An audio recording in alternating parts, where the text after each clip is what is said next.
תודעה ארט, הרגע שבו נוצרת אפשרות חדשה. אתם מאזינים לערוץ היוטיוב של אורית קדם, התודעה ארט, הערוץ שילווה אתכן בתהליך המימוש העצמי דרך התודעה היצירתית, בדרך שלי. היי, אני אורית קדם. אני שמחה שאתם פה ושהתודעה היוצרת מגרה גם אתכם. אני באה לתחום ההתפתחות האישית מתוך תחום העיצוב, הספרות והפילוסופיה.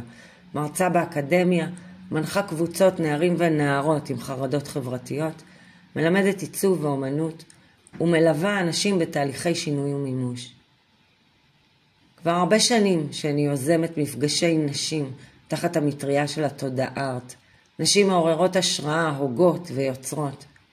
ועכשיו התהליך למימוש האישי מוגש לכם בספר בדרך שלי, שהוא קורס מונחה, סדנה, יומן אישי, למימוש העצמי דרך היצירתיות האישית. והוא מוצע עבורכן ומלווה בערוץ זה. מהי התודעה היצירתית? כיצד היא מאפשרת לנו ליצור שינוי ולממש את עצמנו? בפרק הזה, שהוא פרק מבוא של הנחות יסוד של התודעה ארט, אנחנו נדבר על האופן שהזהות שלנו קשורה לקושי שחווינו. נבין מה זה רצון מוזנח ומה הוא מבקש מאיתנו, ואיך הוא קשור לחסם שלנו. ובכלל, כיצד הגישה היצירתית יכולה לעזור לנו לממש את עצמנו.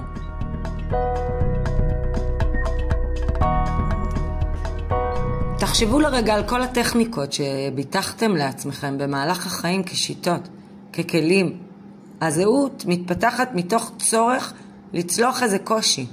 בעצם כולנו כל הזמן ממציאים לעצמנו כלים כדי להתמודד עם המציאות. תתבוננו בילדות ובנערות שלכם. נגיד היה לכם איזה קושי בלימודים, מה פיתחתם? כישרון חברתי יוצא דופן. אולי חוויית הבדידות הייתה מאוד נוכחת, ואז מצאתם את עצמכם בעולם של דמיון, ספרים, כתיבה. ההתבוננות חושפת את זה שכישורים ויכולות מסוימים מתפתחים כתגובה לקושי המסוים שחווינו. והם מתפתחים מתוך איזשהו משחק. אנחנו בודקים במה אנחנו יכולים להיות טובים, ואז יוצרים את כלי ההישרדות שלנו. זוהי מודעות לעצמנו וליכולת להוציא לאור את הכוחות שקיימים בנו. המטרה הראשונית של התודעה ארט היא ליצור תהליך שמחבר את האדם אל כוחות היצירה הפנימיים שלו, לא כדי להיות אומן, ולא רק ביצירת כלי הישרדות, אלא כדי שנוכל לממש את עצמנו ואת הרצונות שלנו דרך אותו משחק ויצירה, דרך שמחה ובחירה. התודעה מתפתחת בתהליך של חקירה, גילוי, כאב, של מצבים שהייתי צריכה לשאול את עצמי, איך ממשיכים מכאן ואיך יוצרים מתוך מה שיש. התהליך צומח מתוך עבודה עם נשים, ילדים, נערים, נערות, ומתוך תהליכים אישיים. ועם כל הכלים הללו שאנחנו מפתחים על מנת לשרוד, אנחנו מגלים כוחות וכישרונות ויכולות, ויחד עם זאת, תמיד נשאר איזשהו רצון שאיכשהו מוזנח, מושתק או נדחה, שמבקש לחזור ולהישמע. הוא יכול להישמע במשפטים שחוזרים על עצמם, כמו אני חייבת לרזות. כמה פעמים זה מלווה אותך בחייך, או מגיע לי להיות נאהבת, או אפילו בחלום שחוזר על עצמו. בא לי לטייל שנה בעולם, או אני חייבת עסק משלי, ולפעמים הוא הרבה יותר מופשט, אני חייבת משהו אחר.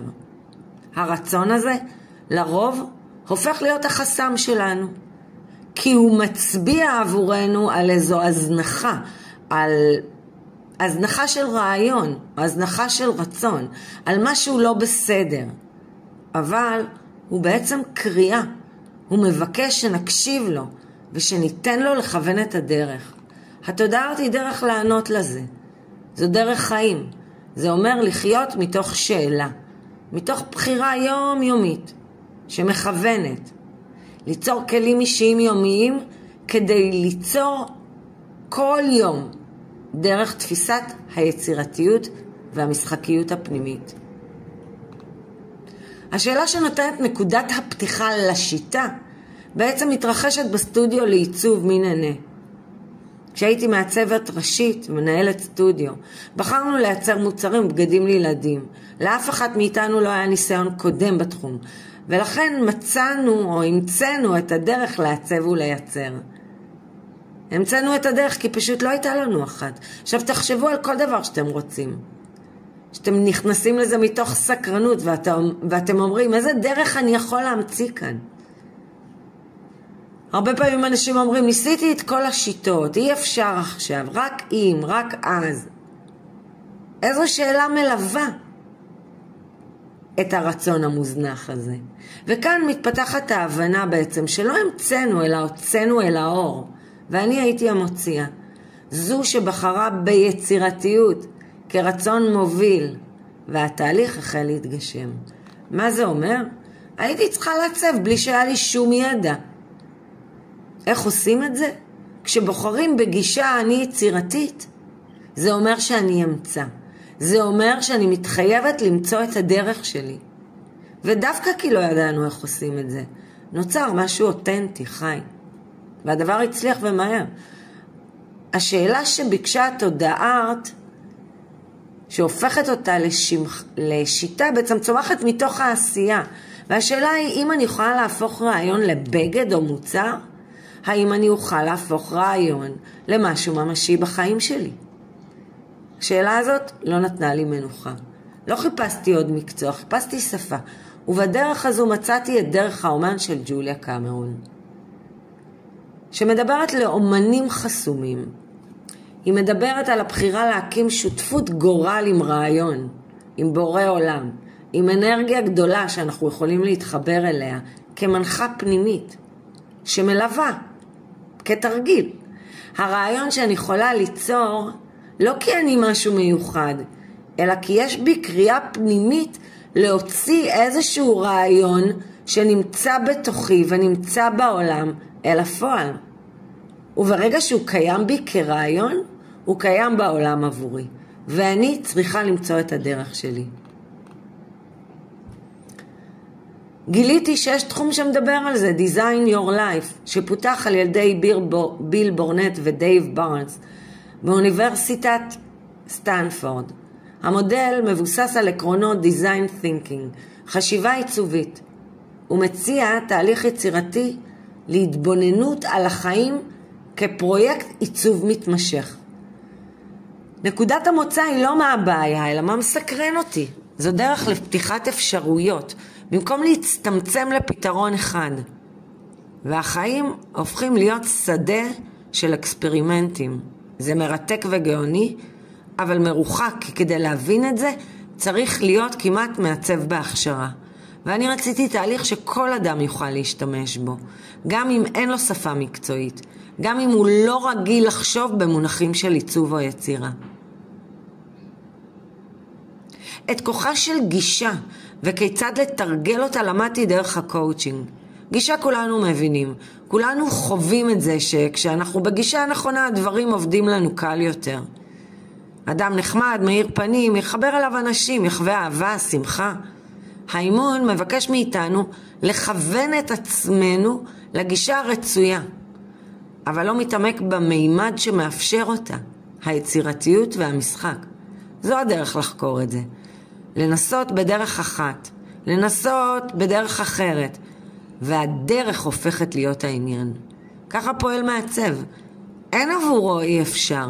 יש את השאלה איך אפשר. כשאני בוחרת ומאמינה שזה קיים בעולם עבורי, אני יוצרת מתוך בחירה.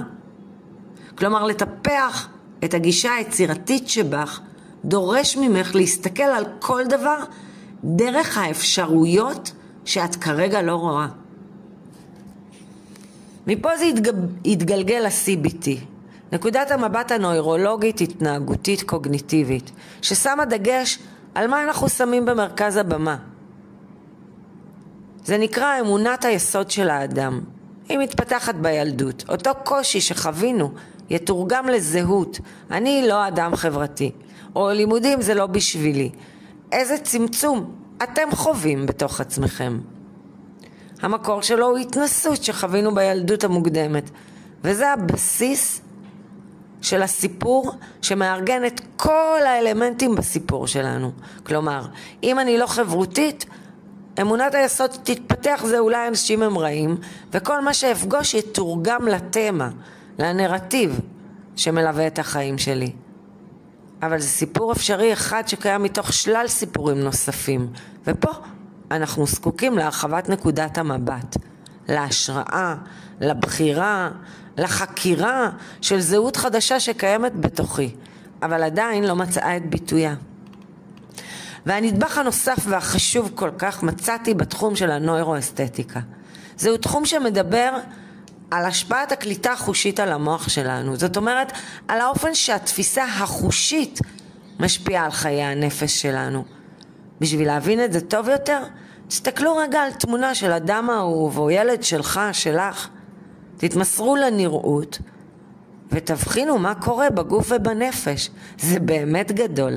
מחקרים מהשנים האחרונות שנעשו בבתי החולים בארצות הברית הראו למשל שבתי החולים מעוצבים לפי עקרונות נוירואסתטיים, צבעים מסוימים, סידור של מרחב, תאורה, מגע עם טבע, משפיעים ממשית על החלמה של חולים. החולים השתמשו בפחות משככי כאבים ויצאו הביתה מוקדם יותר.